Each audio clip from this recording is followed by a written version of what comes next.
오늘 생명의 삶 본문 말씀은 에스더서 4장 1절부터 17절 말씀입니다.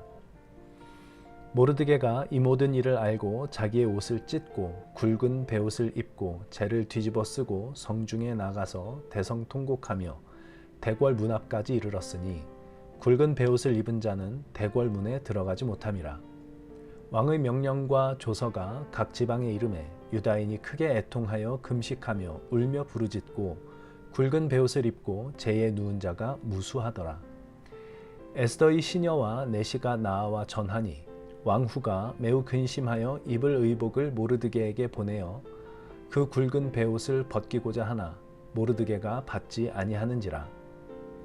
에스더가 왕의 어명으로 자기에게 가까이 있는 내시 하닥을 불러 명령하여 모르드게에게 가서 이것이 무슨 일이며 무엇 때문인가 알아보라 하매 하닥이 대궐 문 앞 성중 광장에 있는 모르드게에게 이르니 모르드게가 자기가 당한 일과 하만이 유다인을 멸하려고 왕의 금고에 바치기로 한 은의 정확한 액수를 하닥에게 말하고 또 유다인을 진멸하라고 수산궁에서 내린 조서 초본을 하닥에게 주어 에스더에게 보여 알게 하고 또 그에게 부탁하여 왕에게 나아가서 그 앞에서 자기 민족을 위하여 간절히 구하라 하니 하닥이 돌아와 모르드게의 말을 에스더에게 알리매 에스더가 하닥에게 이르되 너는 모르드게에게 전하기를 왕의 신하들과 왕의 각 지방 백성이 다 알거니와 남녀를 막론하고 부름을 받지 아니하고 안뜰에 들어가서 왕에게 나가면 오직 죽이는 법이요 왕이 그 자에게 금규를 내밀어야 살 것이라. 이제 내가 부름을 입어 왕에게 나가지 못한 지가 이미 30일이라 하라 하니라. 그가 에스더의 말을 모르드게에게 전하매 모르드게가 그를 시켜 에스더에게 화답하되 너는 왕궁에 있으니 모든 유다인 중에 홀로 목숨을 건지리라 생각하지 말라. 이때에 네가 만일 잠잠하여 말이 없으면 유다인은 다른 데로 말미암아 노임과 구원을 얻으려니와 너와 네 아버지 집은 멸망하리라. 네가 왕후의 자리를 얻은 것이 이때를 위함이 아닌지 누가 알겠느냐 하니 에스더가 모르드게에게 회답하여 이르되 당신은 가서 수산에 있는 유다인을 다 모으고 나를 위하여 금식하되 밤낮 3일을 먹지도 말고 마시지도 마소서. 나도 나의 시녀와 더불어 이렇게 금식한 후에 규례를 어기고 왕에게 나아가리니 죽으면 죽으리이다 하니라. 모르드게가 가서 에스더가 명령한 대로 다 행하니라. 에스더서에서 제일 유명한 구절을 꼽자면 오늘 본문 16절에 나오는 죽으면 죽으리이다 라는 에스더의 결단일 것입니다. 에스더가 이런 비장한 결단을 하게 된 과정은 이렇습니다. 자신에게 꿇지도 않고 절하지도 않은 모르드게에게 분노한 하만이 모르드게의 민족인 유대인들을 멸절하기로 하고 왕의 제가까지 받아 페르시아 전역에 유대인을 멸절하라는 왕의 조서가 전달됩니다. 그 소식을 들은 모르드게가 울부짖고 왕비가 되어 궁 안에 살고 있던 에스더에게까지 그 소식이 전해집니다. 모르드게는 에스더에게 왕을 찾아가 왕의 도움을 구해보라고 요청을 하는데 에스더는 왕의 부름을 받지 않았는데도 왕을 찾아갔다가 왕이 허락하지 않으면 그냥 죽게 됩니다. 왕이 저를 부른 지가 벌써 30일입니다. 라고 말을 전합니다. 왕이 부르지도 않았는데 왕을 찾아갔다가는 그냥 자신도 죽임을 당할지 모른다는 것입니다. 그때 모르드게가 에스더에게 이렇게 말을 합니다. 네가 왕궁에 있다고 해서 너만 목숨을 건질 수 있을 거라고 생각하지 마라. 네가 왕의 도움을 청하지 않는다면 유대 민족은 다른 방법을 통해서라도 구원을 얻겠지만 너와 네 아버지의 집은 망하게 될 것이다. 네가 왕후가 된 것이 이때를 위함이 아니겠느냐? 이렇게 얘기를 합니다. 모르드게의 이 말에 에스더가 죽으면 죽으리라 라는 결단을 하게 되는 것입니다. 그리고 과연 에스더는 죽음을 무릅쓰고 왕을 찾아가 도움을 요청하고 마침내 유대 민족이 구원을 얻게 되는 결정적인 역할을 하게 되는 것이 이제 이후의 이야기 속에 나타납니다. 우리는 이 이야기를 보면서 에스더가 굉장한 믿음의 결단을 내렸기 때문에 하나님께서 일하셨다고 생각할지 모르겠습니다.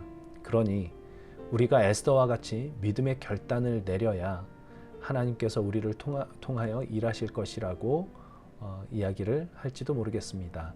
맞는 말입니다. 우리의 믿음의 결단을 통해 하나님의 일하심은 드러나게 될 것입니다. 그러나 에스더의 결단에 앞서는 것이 있다라는 것을 보여주는 것이 모르드게의 말입니다. 곧 에스더가 죽음을 각오한 믿음의 결단을 하자 그 결단을 보시고 하나님께서 일하신 것이 아니라 하나님이 일하고 계신다는 것이 우선이고 에스더가 그것을 깨닫게 되었을 때 비로소 죽으면 죽으리라 라는 결단이 나오게 되는 것입니다. 모르드게는 사실상 이렇게 말을 하고 있는 것이었습니다. 네가 어째서 왕후의 자리에 오르게 되었는지 잘 생각해 봐라. 하나님께서 바로 이 순간을 위해서 그렇게 일하신 것이 아니겠느냐. 네가 아니라도 하나님은 다른 방법을 사용하셔서 당신의 백성을 구원하실 것이다.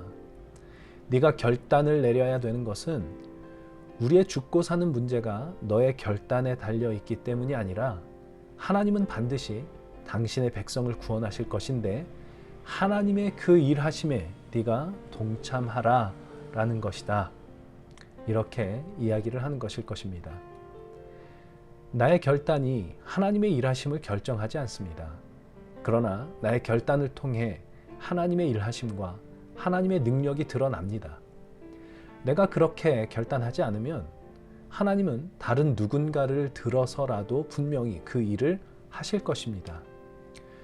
우리의 믿음의 결단은 하나님의 일하심을 만들어내기 위함이 아니라 하나님의 일하심의 그 영광에 동참하기 위함입니다. 하나님께 순종하기로 할 때 어둠을 물리치시는 하나님의 빛이 나타나고 다툼이 있는 곳에 그리스도의 평화가 임하게 될 것입니다. 죽으면 죽으리라 라는 결단으로 하나님의 말씀을 따르기로 할 때 죽으시기까지 사랑하신 끝을 알 수 없는 하나님의 사랑이 그 가운데 나타나게 될 것입니다. 아직은 갈 길이 멉니다. 어쩌면 평생 난 아직도 갈 길이 멀어 라는 말을 입에 달고 살아야 할지 모르겠습니다. 그러나 하루하루 죽으면 죽으리라 라는 믿음의 결단을 우리 마음에 새길 때 우리는 자기도 모르는 사이에 하나님이 어떤 분이신지를 세상 가운데 비추는 사람이 되어 있을 것입니다. 그런 사람이 될 수 있기를 원합니다. 하루하루 우리의 살아가는 삶이 우리 주님을 향한 결단으로 채워질 수 있기를 바랍니다. 하나님, 나의 결단이 하나님의 일하심을 결정하는 것은 아니지만 나의 결단을 통해 하나님의 능력과 일하심이 드러납니다. 정말 영광스러운 일일 것입니다. 그 영광에 동참하기를 원합니다. 우리의 마음을 붙들어 주사 어둠과 다툼과 비난과 미움이 가득한 이 세상 가운데 그리스도의 빛과 평화와 사랑과 생명이 우리를 통해 나타나도록 우리 하나님의 말씀 앞에 순종하기로 결단하는 우리의 하루하루가 될 수 있도록 우리 주님 도와주시옵소서. 예수님의 이름으로 기도합니다. 아멘.